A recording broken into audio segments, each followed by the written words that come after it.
Good afternoon, everybody. My name is Bill Bryan, and I lead the Science and Technology Directorate at the U.S. Department of Homeland Security. Over the last several months, we've intensified the department's R&D efforts to identify and deliver information that informs our response to COVID-19. S&T is working to identify, develop, deploy the tools and information to support our response to this crisis. As part of our efforts, we're leveraging the unique capabilities of S&T's National Biodefense Analysis and Countermeasures Center to study the biology of the COVID-19 virus. This center is a high biocontainment laboratory located in Frederick, Maryland. It was established in the early 2000s in response to the Amerithrax attacks, and where we study, characterize, analyze, and develop countermeasures for biological threats to the homeland. We work closely with the CDC, FDA, HHS, and also our Department of Defense colleagues and many others. Yesterday, I shared the emerging results of our work that we're doing now with the Coronavirus Task Force, and today I would like to share certain trends that we believe are important. If I may have the first slide, please.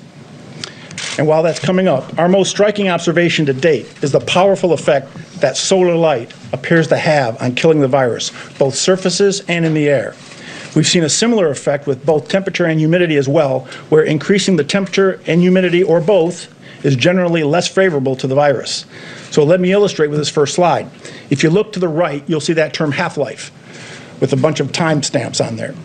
First, let me tell you what a half-life is. We don't measure the virus as far as how long will it live on a surface. We have to measure the decay of the virus in terms of its half-life, because we don't know certain elements. We don't know how much a person expectorates when he spits, right? When he sneezes, whatever the case may be, we don't know how much virus is in there.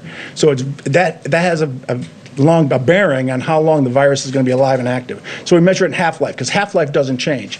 So if you look at an 18-hour half-life, what you're basically saying is that every 18 hours, the life of the virus is cut in half. So if you start with 1,000 particles of the virus, in 18 hours you're down to 500, in 18 hours after that you're down to 250, and so on and so forth. That's important as I explain the rest of the chart.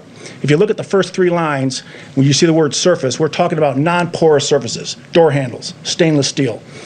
And if you look at as the temperature increases, and as the humidity increases, with no sun involved, you can see how drastically the half-life goes down on that virus. So the virus is dying at a much more rapid pace just from exposure to higher temperatures and just from exposure to humidity. If you look at the fourth line, you inject the sunlight into that, you inject UV rays into that.